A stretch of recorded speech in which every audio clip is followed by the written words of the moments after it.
지난 주간 꿈새 한가을, 꿈이룸 새벽 예배 한가을 동안에 저는 6번 이런 제목으로 설교를 했습니다. 고맙습니다. 안녕하세요. 미안합니다. 건강하세요. 기도합니다. 행복하세요. 이렇게 6가지 제목으로 데살로니가 전서 5장 또 데살로니가 전서 전체에서 이 6가지 주제를 가지고 말씀을 전했습니다. 그 6가지 말씀은 오늘 설교하려는 사랑합니다, 이 주제에 전부 다 모인다고 볼 수가 있습니다. 그래서 어떻게 보면 오늘 제가 설교하는 이 내용은 지난 6일 동안 미루어둔 내용이다, 이렇게도 볼 수가 있습니다. 자, 이렇게 제 설교를 시작하면 좋을 것 같습니다. 이사야서 54장에 있는 한 구절의 말씀을 한번 들어보십시다. 이사야서 54장 전체는 하나님께서 이스라엘 백성에게 은혜의 새 시대를 약속하시는 내용입니다. 근데 그거는 영원한 나라의 비전하고 연관이 되어 있습니다. 영원한 천국, 영원한 하나님의 나라하고 연관이 되어 있는 그런 구절이에요. 근데 이거는요, 이스라엘의 새 시대, 제가 이렇게 말씀드렸는데 신체적 혈통에 따른 이스라엘, 이게 아니고요, 구원을 이루시는 하나님의 그 영적인 혈통으로서 이스라엘을 말하는 것입니다. 그러면 그게 바로 신약 성경에 있는 교회가 됩니다. 교회는 구약의 이스라엘 백성을 영적 혈통으로 입는 게 교회고요.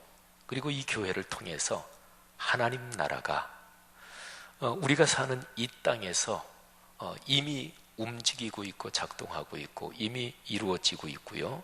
그리고 이제 영원히 도래할 그 하나님의 나라가 완성이 되겠죠. 어쨌든 이사야서 54장은 이제 이런 내용을 담은 구절이니까 아주 중요하지요. 제가 이사야 54장에서 드리려고 하는 핵심 구절은 13절인데요. 근데 11절, 12절을 먼저 한번 잠깐 들어보십시오. 비유적 표현으로서 아주 찬란하고 축복된 시대가 온다, 이제 그거를 묘사한 내용이에요. 너 곤고하며 광풍에 요동하여 안위를 받지 못한 자여. 이스라엘의 그때 당시 현재 상태는 비참하고 어렵고 힘들었다, 그런 거죠. 보라, 내가 화려한 채색으로 내 돌 사이에 더하며 청옥으로 내 기초를 쌓으며 홍보석으로 내 성벽을 지으며 성류석으로 내 성문을 만들고 내 지경을 다 보석으로 꾸밀 것이며. 구약에 이런 표현이 다른 데도 몇 군데 나와요. 그래서 신약성경 요한계시록에서 영원한 천국을 묘사하는 거 보면 문이 12개가 있는데 12문은 진주로 되어 있고 바닥은 순금이고 그리고 여러 가지 보석으로 되어 있다. 이거는 구약의 이런 전통을 이어받은 거예요. 자, 그리고 이제 13절입니다. 내 모든 자녀는 여호와의 교훈을 받을 것이니 내 자녀에게는 큰 평안이 있을 것이며. 아멘. 여기에서 이게 왜 중요하냐면요, 여호와의 교훈을 받을 것이다, 이게 아주 중요한 말씀이에요. 구약시대에 하나님께서 선지자들, 예언자들 또는 하나님의 사람들을 보내서 이스라엘 백성들에게 하나님의 뜻을 전하고 가르치고 그랬죠. 근데 언젠가 날이 올 텐데 그때는 선지자들, 이런저런 지도자들한테 가르침을 받는 게 아니라 하나님께서 직접 가르치신다는 거예요. 그래서 하나님의 교훈을 받는다는 거예요. 그리고 거기에 평화가 있는데, 평화는 히브리 말로 샬롬이에요. 그래서 평화가 이루어진다, 이거는 최고의 축복인데 그 평화 앞에다가 수식어를 붙였어요. 큰 평화가 있을 것이다. 그러니까 하나님께서 직접 활동하신다, 이런 얘기예요. 여러분, 이런 구약의 전통, 그러니까 하나님께 직접적으로 가르침을 받는다. 이런 거는요, 구약 성경에서 메시아 약속, 그리스도에 대한 예언, 이게 성취되는 거하고 연관돼서 표현할 때 구약 성경에 바로 이 표현이 쓰여요.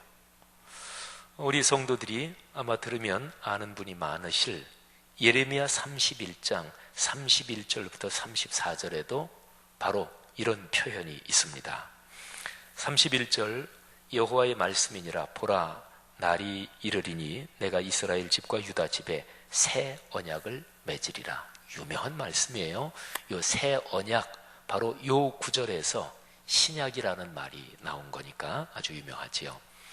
근데 이제 32절에 보면 하나님께서 이스라엘 백성의 조상과 언약을 맺었어요. 애굽에서 구출하시고 시내산에서 언약을 맺었죠. 그 언약은 인간 세상에서 가장 밀접한, 또 가장 강한 언약이 통상적으로 결혼 언약이잖아요. 그렇게 맺었는데도 이스라엘이 하나님의 언약을 깨버렸어요. 그래서 새 언약을 맺으신대요. 근데 그 새 언약이 다음과 같습니다. 33절, 34절 제가 읽어보면, 그러나 그날 후에 내가 이스라엘 집과 맺을 언약은 이러하니 곧 내가 나의 법을 그들의 속에 두며 그들의 마음에 기록하여. 언약은 십계명은 돌판에 기록됐거든요. 다른 거는 양피지나 뭐 이런 데 기록이 됐거든요. 요즘으로 말하면 종이지요. 그런데 하나님께서 그렇게 옛날 언약은 그렇지만 새 언약은 마음에 기록한다. 그래서 나는 그들의 하나님이 되고 그들은 내 백성이 될 것이라. 여호와의 말씀이니라. 이제 34절, 그들이 다시는 각기 이웃과 형제를 가리켜 이르기를 너는 여호와를 알라 하지 아니하리니 이는 작은 자로부터 큰 자까지 다 나를 알기 때문이라. 아멘. 여호와를 알아야 된다. 이거는 구약 예언자들의 계속해서 일관된 메시지였어요. 근데 그날이 올 때는 사람들한테 하나님을 아십시다, 하나님을 알아야 합니다, 이런 얘기 안 한다는 거예요. 왜냐하면 몽땅 다 하나님을 이미 안대요. 어떻게 그런 일이 있을까요? 하나님께서 그들의 속에 계시는 거예요. 그들이 하나님께 직접 가르침을 받는 거예요. 이 구약의 위대한 전통을 신약 성경에 당연히 이게 이어져요. 근데 그 중에 한 군데만 말씀드리면 사복음서 중에서 요한복음. 우리 성경학자들이 사복음서의 특징을 여러 가지로 얘기하는데, 요한복음은 기독교 전통에서 흔히 동물 중에서 독수리에 비유됐습니다. 근데 독수리의 눈은 저 높은 하늘에서도 저 땅에 있는 작은 것까지 다 본다고 그러잖아요. 그래서 요한복음은 독수리의 그 깊은 눈을 가진 복음서, 그래서 예수 그리스도 그분의 사역, 그분의 마음을 아주 깊이 있게 꿰뚫어 본, 아주 깊이 있게 끌어안은 복음서, 이게 이제 성경학자들이 얘기하는 거예요. 근데 요한복음서 중에서도 아주 결정적으로 중요한 것이 최후의 만찬 식사하시는 13장, 그리고 그 뒤에 이어지는 예수님의 마지막 긴 메시지 14, 15, 16장, 이게 아주 중요해요. 근데 여기에서 핵심은 바로 이것입니다. 사랑. 요한복음 13장 34절에서 최후의 만찬 자리에서 가룟 유다가 나간 다음에, 가룟 유다가 예수님이 주는 떡을 받고 나간 다음에 예수님이 새 계명을 말씀하세요. 이게 함축하고 있는 바가 참 크다고 저는 묵상을 하는데요. 어쨌든 13장 34절에서 주님께서 이렇게 말씀하십니다. 새 계명을 너희에게 주노니 서로 사랑하라. 내가 너희를 사랑한 것 같이 너희도 서로 사랑하라. 아멘. 사랑은 당연히 기독교 모든 메시지를 한 글자로 얘기하면 사랑입니다. 십자가는 사랑입니다. 요한 1서에서는 하나님은 사랑이 많으신 분이다, 이렇게도 얘기하지 않아요. 하나님은 사랑이시라. 하나님 자체가 사랑이시라는 거예요. 무지무지하게 강력한 메시지죠. 이 기독교예요.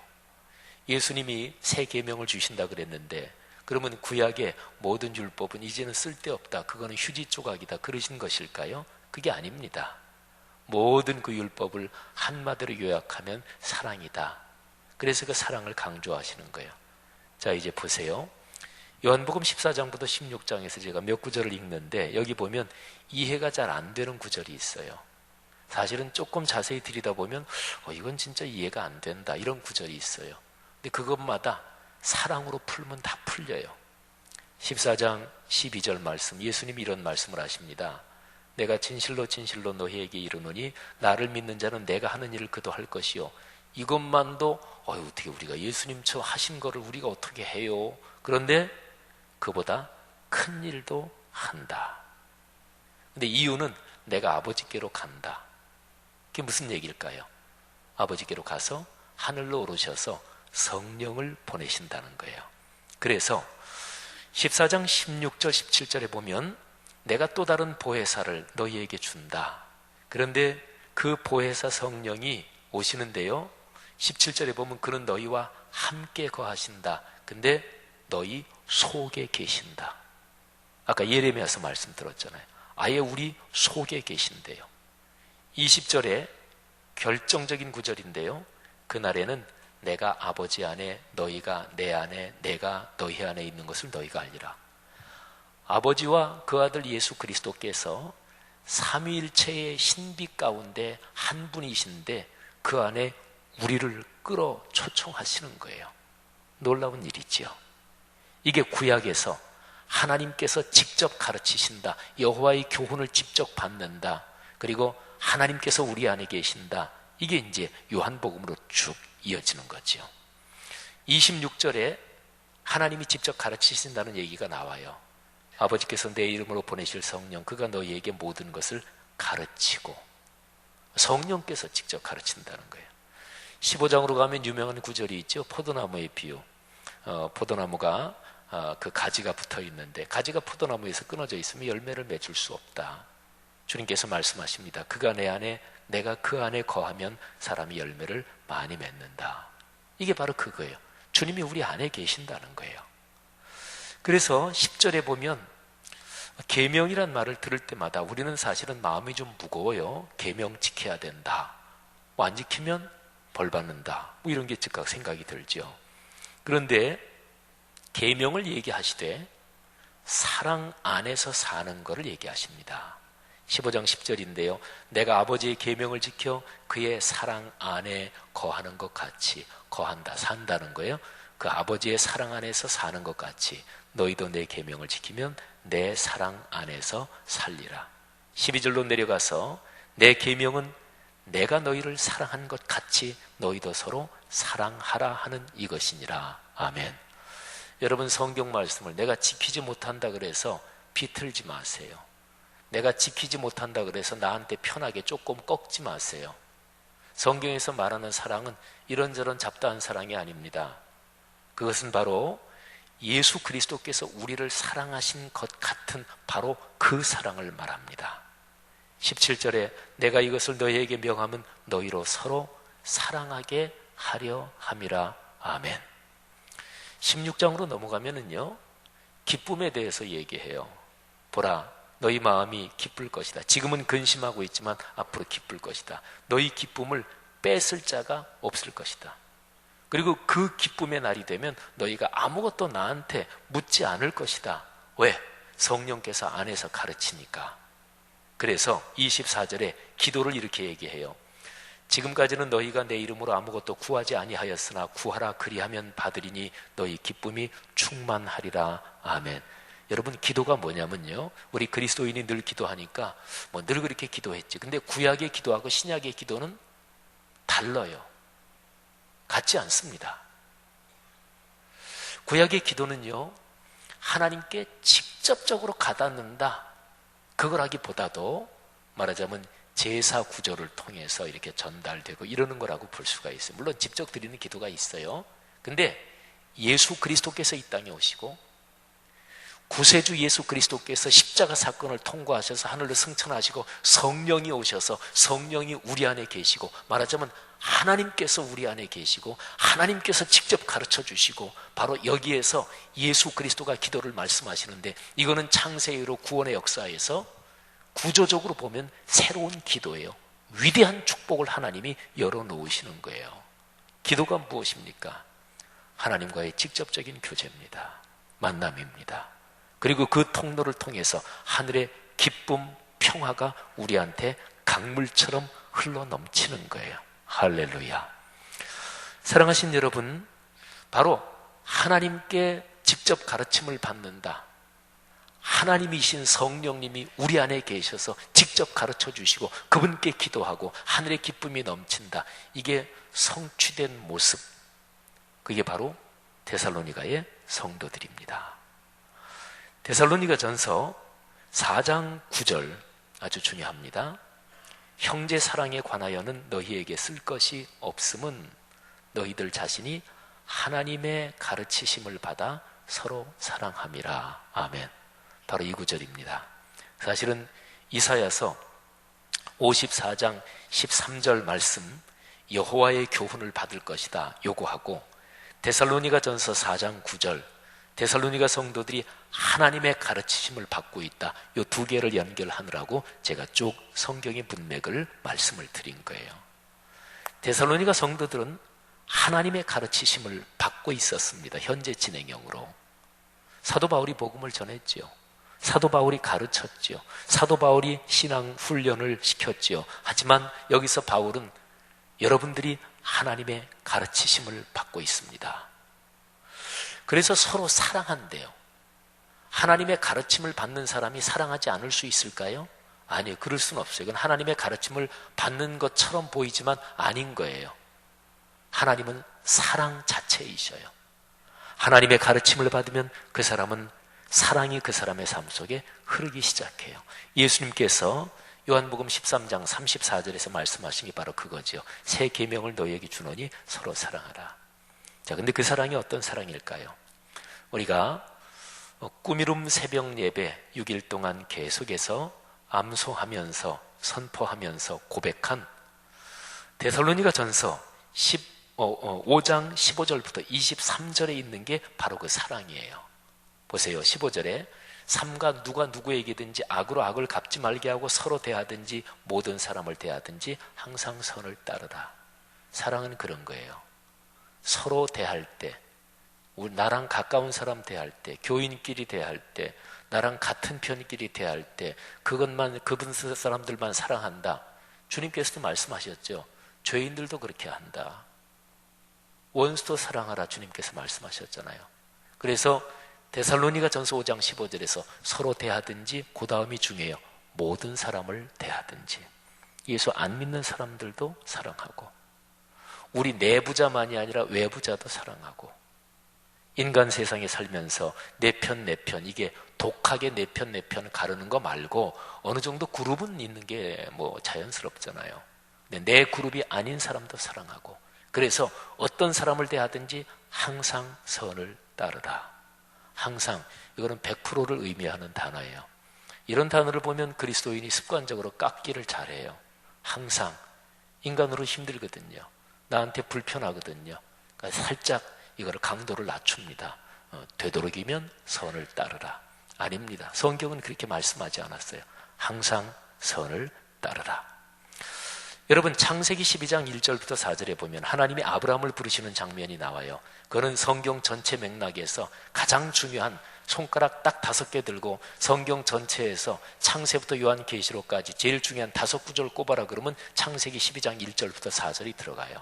아브라함을 부르시면서 세계 모든 민족이 너로 말미암아 복을 얻는다. 그는 아브라함의 인간 혈통을 얘기한 게 아니에요. 예수 그리스도께서 오심을 얘기하는 거예요. 그래서 창세기 12장 1절부터 4절은 마태복음 1장 1절에 연결이 돼요. 아브라함과 다윗의 자손 예수 그리스도의 세계 계보라. 그러면서 쭉 그 족보가 나오는 거예요. 그런데 하나님께서 아브라함을 부르실 때 이렇게 말씀하십니다.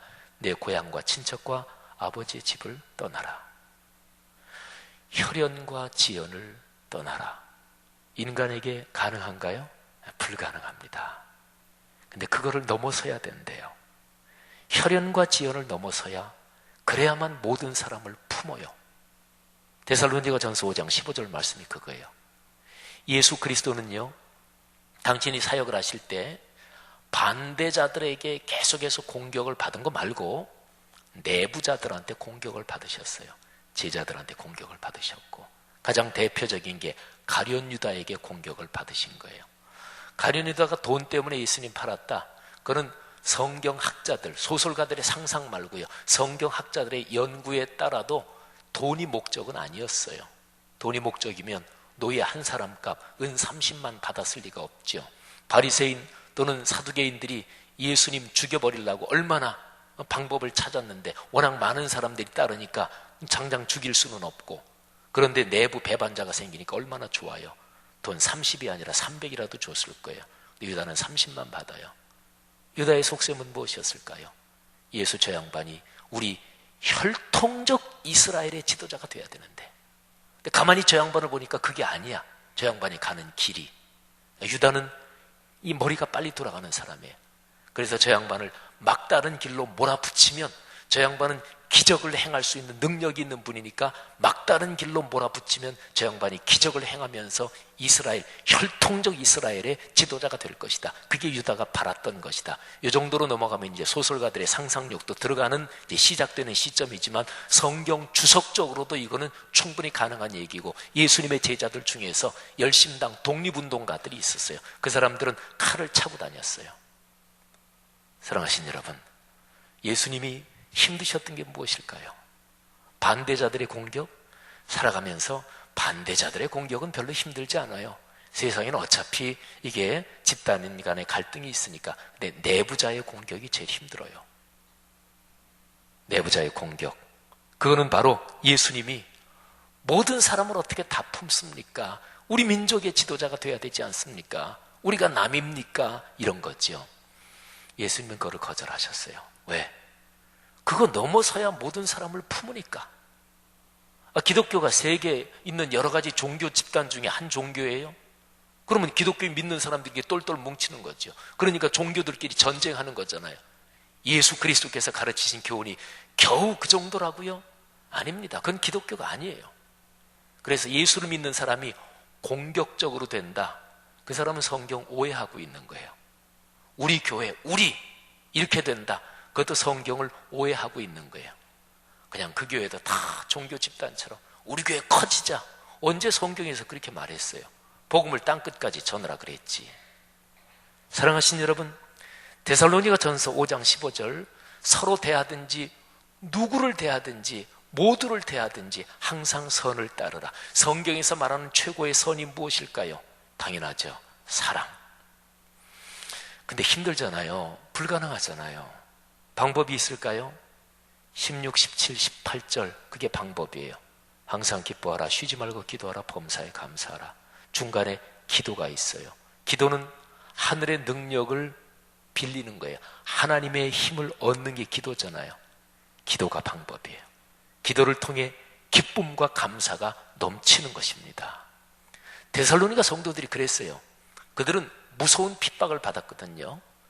바울과 실라, 디모데 이 전도팀이 목숨의 위협을 느껴서 피신해야 했을 정도였어요. 베레아에 가서 전도했는데, 그런데 베레아까지 쫓아와서 또 잡아 죽이려고 해서 배 타고 저 밑으로 아덴으로 갑니다. 그 정도로 데살로니가에서 아주 극성스러운 유대인들, 그 사람들은 자기들이 신앙이 좋다고 생각하는 사람들이에요. 자기들 신앙 때문에, 우리는 신앙 때문에 목숨까지도 바친다, 이런 사람들이에요. 신앙 좋은 거잖아요. 목숨까지 바친다는데. 근데 그게 신앙이 아닌 걸. 목숨까지 바쳐도 신앙이에요. 목숨 바친다고 그 사람의 신앙이 증명되느냐? 아닙니다. 고린도전서 13장에 자기 몸을 불사르게 내어줄지라도 사랑이 없으면, 목숨 바치는데도 사랑이 없을 수 있어요. 내 모든 재산을 다 팔아서 줄지라도 사랑이 없으면 아무것도 아니에요. 돈 다 줘도 그게 잘못된 신앙으로 고정관념이 생기면 그 영혼은 불쌍해지는 거예요. 데살로니가 있는 유대인들이 그랬어요. 그런데 그 무서운 핍박 속에서 신앙생활한 지 얼마 안 되는 데살로니가 교인들은 어떤 모습이었어요? 데살로니가 전서에 쭉 나와요. 성령이 주시는 기쁨으로. 누가 주셨다고요? 성령이 주시는 기쁨이 그들에게 가득했습니다. 자, 방법이 또 나와요. 그게 19절, 20절, 21절, 22절인데요. 성령을 소멸하지 말며 예언을 멸시하지 말고, 여기서 예언은 기록된 말씀을 말해요. 그러니까 영과 말씀. 우리 예배 드릴 때마다 요한복음 4장 24절 하나님은 영이시니 예배하는 자가 뭐로 예배한다고요? 영과 진리로 예배할지니라. 영과 진리, 진리는 기록된 말씀이거든요. 그러니까 영과 말씀, 성령의 역사로 말씀이 작동이 될 때, 그럴 때 말씀이 작동이 되니까 21절에 범사 모든 일에 잘 헤아리게 되죠. 분별력이 생긴단 말이에요. 분별력이 생기면 이건 좋은 거 나쁜 거. 근데 나쁜 거를 취할까요? 좋은 걸 취할까요? 당연히 좋은 걸 취하죠. 그리고 악은 어떻게 될까요? 모양새라도 버리게 되지요. 영과 말씀이 작동하면 그러면 분별력이 생기고 악과 선 중에서 악은 버리고 그리고 선을 택하게 돼요. 악은 싫어하게 돼요. 방법이 있지요. 이 길을 걸어가는데 보장이 있나요? 그럼요. 그게 23절이에요. 23절에 아까 제가 말씀드린 이사야서 54장 13절 그리고 데살로니가 전서 4장 9절 이게 또 여기 나와요. 평강의 하나님이 친히 하나님이 친히 너희를 온전히 거룩하게 하시고 하나님이 친히 하나님이 직접 일하신다는 거예요. 그래서 주 예수 그리스도 강림하실 때까지 흠없게 보존되기를 원하노라. 아멘. 성도 여러분, 이게 그리스도인의 삶입니다. 이게 기독교적인 사랑입니다. 그래서 사도 바울은 데살로니가 전서에서 이 사랑을 더욱 권면합니다. 데살로니가 전서 3장 12절이에요. 주께서 우리가 너희를 사랑함과 같이 너희도 피차간과 모든 사람에 대한 사랑이 더욱 많아 넘치게 하사. 여기 또 그 얘기가 나와요. 피차간, 이거는 그리스도인끼리를 말해요. 그 다음에 나오는 게 모든 사람에 대한. 아까 15절에 있는 그거예요. 서로 대하든지 모든 사람을 대하든지. 그리고 사랑이 중요한 것은 사랑이 있어야 악한 영의 세력을 물리칠 수 있고 그 공격을 막아낼 수 있어요. 악한 영의 세력은 독하게 돼서 막는 게 아니에요. 하나님께 대한 사랑, 이웃에 대한 하나님의 사랑으로 충만할 때 악한 영의 세력을 막을 수 있는 거예요. 그게 데살로니가 전서 5장 8절이에요. 우리는 낮에 속하였으니 정신을 차리고 믿음과 사랑의 호심경을 붙이고, 호심경, 가슴을 가리는 군인들의 전투 복장이에요. 말하자면 흉패지요. 가슴을 딱 방어하는 거예요. 이거는 방어잖아요. 근데 믿음과 사랑의 호심경, 믿음, 그래 방어다, 믿음의 방패, 이것도 생각이 날 테고 그거는 잘 이해가 되는데 사랑의 호심경, 이게 뭘까? 사랑이 방어 무기예요. 마귀 사탄이 공격할 때 우리에게 사랑이 없으면 방어하지 못해요. 사랑이 없으면 교회 생활 열심히 하는 것 같아도 근데 마귀의 배집기에 넘어가는 거예요. 교회 생활 열심히 하고 그러면서 돌돌돌돌 싸우고 부딪히고. 근데 진짜로 그 사람은 열심히 있어. 교회 일 이거 잘 돼야 된다. 근데 아니에요. 사랑이 없네요. 마귀에 걸려 넘어가는 거예요. 말하자면 뒤집기에 넘어간 거예요. 마귀는 명수입니다. 그러니까 사랑은 방어 무기입니다. 사랑하신 여러분, 교회 공동체에서 영적 질서 가운데 모든 종류의 지도자를 사랑해야 되는 이유도 바로 거기에 있어요. 그들의 역사로 말미암아 사랑 안에서 가장 귀히 여기며 너희끼리 화목하라. 성도 여러분, 사랑하는 것이 그게 바로 교회고 그게 그리스도인이고 그게 예수 그리스도의 십자가 사건이 이 세상에 선포하시는 주님의 뜻입니다. 성도 여러분, 사랑하십시다. 사랑합니다. 서로 고백하며 우리의 사랑이 충만해지기를 바랍니다. 그러니까 사랑은 말이죠, 창세부터 저 영원한 나라가 올 때까지 하나님의 위대한 흐름이 강물처럼 흐르는 그 한가운데 쓰는 거예요. 그리고 사랑이 시금석이에요. 가짜 기독교 또는 고정관념화된 기독교, 열심은 있는 것 같은데 그런데 자기 집단화된 기독교, 그리고 신앙이 좋은 것 같은데 미신 기복주의적인 신앙으로 변질돼 버린 기독교. 사실은 밖에서 오는 공격 말고 교회 안에서 그리스도인 내부에서 내 자신의 영혼과 내 자신의 마음속에서 나도 모르는 사이에 내가 편한 대로 하나님의 말씀을 적절하게 꺾는 이 모든 교묘한 유혹을 걸러낼 수 있는 시금석, 그게 바로 사랑입니다. 성도 여러분, 이 사랑으로 충만한 것이 가장 커다란 복입니다. 이 복이 있기를 축원합니다. 성도 여러분, 통속적인 기독교에 물들면 그건 하나님의 진정한 복이 아니에요. 어느 날 한국교회가 워낙 신앙이 하향 평준화되고 있어서 통속적인 기독교의 물결이 너무나 심해서 성경을 읽어도 성경의 정확한 뜻이 깨달아지지 않고, 오늘 우리는 사랑에 대해서 살펴봤어요. 이 사랑 가지고 사십시다. 성찬식은 여러 가지 의미가 있지만, 초점에 따라서 시각에 따라서 여러 가지로 우리가 은혜를 받을 수 있지만, 성찬 예식은 바로 이 사랑을 다시 한번 묵상하고, 이 사랑 가운데서 삼일체 하나님을 만나고, 그리고 하늘의 그 사랑이 우리에게 강력하게 성령의 기쁨과 감격으로 다가와서 이 사랑으로 살 수 있는 힘을 얻는 것이 바로 성찬 예식입니다. 하나님의 오늘 성찬의 예식을 통해서 그런 큰 복을 주시기를 주의 이름으로 축복합니다. 기도하겠습니다. 이 시간에 들은 말씀 가슴에 끌어안고 잠시 기도하는데요, 바로 이어질 성찬의 예식을 또 하나님 앞에 맡기면서 또 우리 자신의 마음을 성찰하면서 각자가 기도합니다. 하나님 아버지, 주여 성령으로 붙잡아 주옵소서. 하나님 아버지, 주님의 거룩한 사랑 우리 안에 넘치게 하옵소서. 아버지여, 복을 주옵소서. 주님이여, 역사하옵소서. 사랑이 많으신 아버지, 오늘날 이 땅에 그리스도인과 교회 공동체들을 아버지께서 축복해 주옵소서. 아버지, 은혜를 주옵소서. 거룩한 성찬의 예식에 참여합니다. 하나님께서 이 시간 각 성도들의 마음을 얹어 주시고, 머리에 손을 얹어서 안수해 주시고, 삼일체 하나님의 거룩한 교제 가운데 우리를 부르셨으니 아버지여, 우리에게 가르쳐 주옵소서. 하늘의 기쁨과 감격이 충만케 하옵소서. 주여 감사합니다. 축복합니다.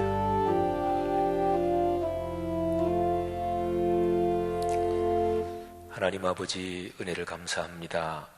이 시간에 우리가 주 예수 그리스도께서 직접 명령하신 거룩한 뜻을 받들어 성찬의 예식에 참여합니다. 우리 성찬 예식을 섬기는 모든 분들을 축복하시며, 또 참여하는 한 분 한 분, 떡과 포도주가 상징하는 주의 거룩한 몸과 주의 보혈 다시금 우리의 삶에 사랑으로 넘치게 하옵소서. 예수님 이름으로 기도 올립니다. 아멘. 평화의 인사 교독합니다. 성만찬 위원들은 앞으로 나오셔서 준비해 주시기를 바랍니다. 주님께서 사도들에게 말씀하셨습니다. 너희에게 평화를 주노라. 하나님의 평화와 기쁨이 여러분에게 충만하시기를 축원합니다. 이제 받은 은혜를 생각하면서 다 같이 평화의 찬송을 부릅시다.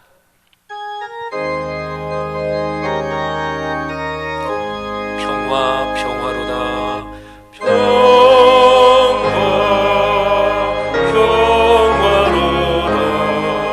하늘 위에서 내려오네.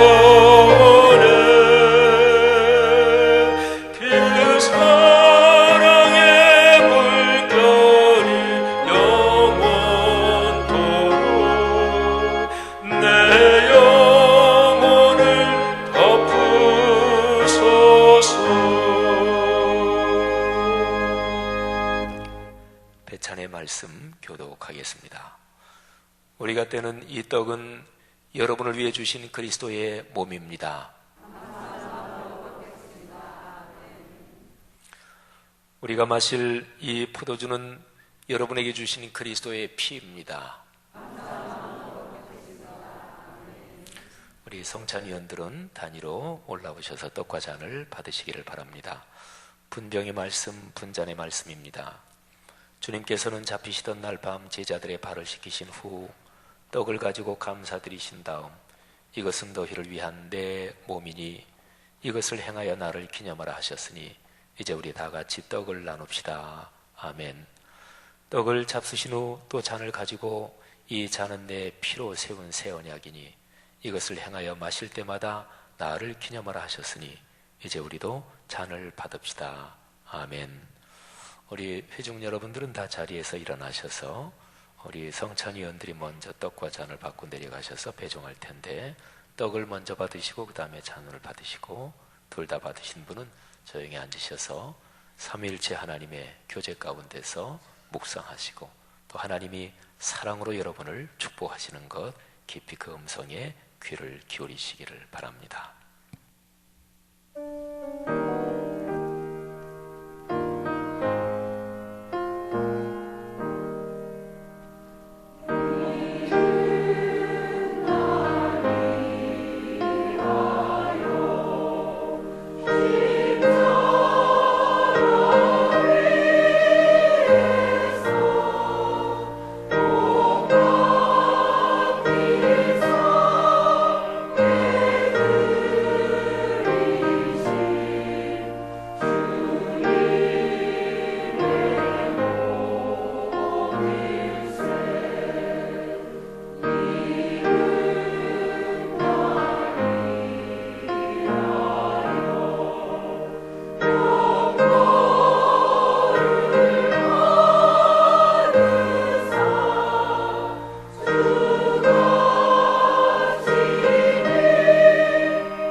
하나님의 사랑이 지금 이 자리에 여러분과 같이 계십니다. 사랑이신 하나님께서 지금 여러분의 마음에서 여러분을 축복하십니다.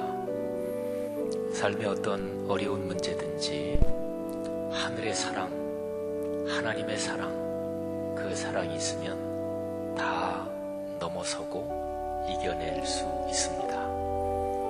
하나님의 사랑에 하늘의 평화와 평안이 담겨 있습니다. 성령이 주시는 기쁨이 담겨 있습니다. 성찬의 예식을 통해 주님의 사랑을 체험하면 하나님께서 병도 고쳐주시기도 하고 생활에 고통스럽고 번민스러운 문제를 이겨낼 수 있는 마음과 영혼의 용기도 주십니다. 조용히 묵상하는 가운데 삶의 문제를 풀 수 있는 지혜도 주님께로부터 얻으시기를 바랍니다. 주님께서 여러분을 깊이 사랑하십니다.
하나님 아버지, 은혜를 진심으로 감사합니다. 주 예수 그리스도께서 십자가에서 인류의 죄를 대신 지시고 몸을 다 내어주시고 보혈을 다 쏟으셨습니다. 주의 거룩한 그 희생, 사랑에 우리가 이 시간 동참했습니다. 우리와 같이 계신 삼위일체 하나님이 그 사랑으로 우리의 마음의 호수를 충만케 하사 넘치게 하실 줄 믿습니다. 그 아름다운 호수에서 강이 흘러내려 온 세상으로 흐르게 하옵소서. 예수님 이름으로 기도 올립니다. 아멘. 결단의 기도 교독하겠습니다. 우리는 그리스도의 몸과 피를 우리 안에 모셨습니다. 주님의 몸과 피를 모셨으니 거듭난 자녀답게 살겠습니다. 하나님의 거룩하신 성령님을 우리에게 가득히 주시옵소서.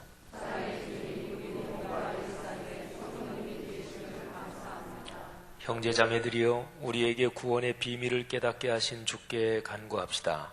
우리를 위하여 이 땅에 오신 예수님, 이 땅에 하나님의 나라가 임하게 하옵소서. 성령의 이끄심을 따라 예수 그리스도를 전하며 살게 하옵소서. 우리를 구원하신 예수님의 이름으로 기도드립니다. 아멘. 다 같이 일어나서 503장 찬송 1, 2절, 4절 부르고 축도로 예배를 마칩니다. 가사가 우리의 고백과 또 소원이 되기를 바랍니다. 세상 모든 사랑 없어 냉랭함을 안으랴. 곳곳마다 사랑 없어 탄식 소리 울릴세. 악을 선비에 만들고 모든 소망 이루는 사랑 얻기 위하여 저들 노래 참았네. 사랑 없는 까닭에 사랑 없는 까닭에 사랑하기 위하여 저들 노래 참았네.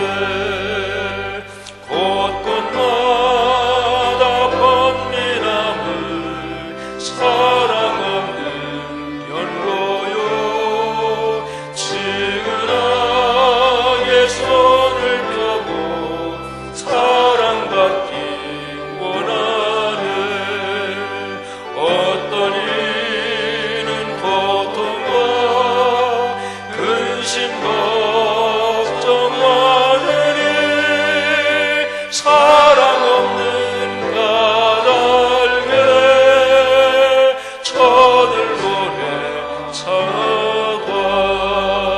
사랑 없는 까닭에 사랑 없는 까닭에 사랑 없는 까닭에 저들 실망하도다. 기갈 중에 있는 영혼 사랑받기 원하며 아이들도 소리질러 사랑받기 원하네. 저들 소리 들을 때 가서 도와줍시다. 만민 중에 나가서 예수 사랑 전하세. 예수 사랑 전하세. 예수 사랑 전하세. 만민 중에 나가서 예수 사랑 전하세.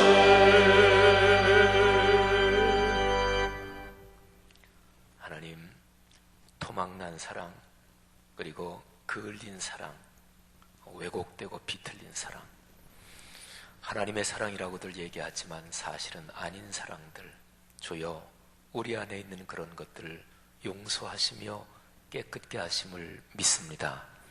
성경에 기록된 주 예수 그리스도 안에 나타난 그 십자가의 복음에 나타난 그 사랑, 하나님 가슴에 부어주시고 우리의 심령에 부어주시고 그 사랑 끌어안고 소박하게 괜한 겉멋 부리지 않고 그리고 겸허하게 인생길 걷게 하시고 일상과 인격이 변하게 하옵소서. 교회와 그리스도인이 갈등 많고 번민 많고 욕심 많고 탐욕스러운 이 세상을 변화시키는 소금과 빛이 되게 하시고 우리가 그 한가운데 있게 하옵소서.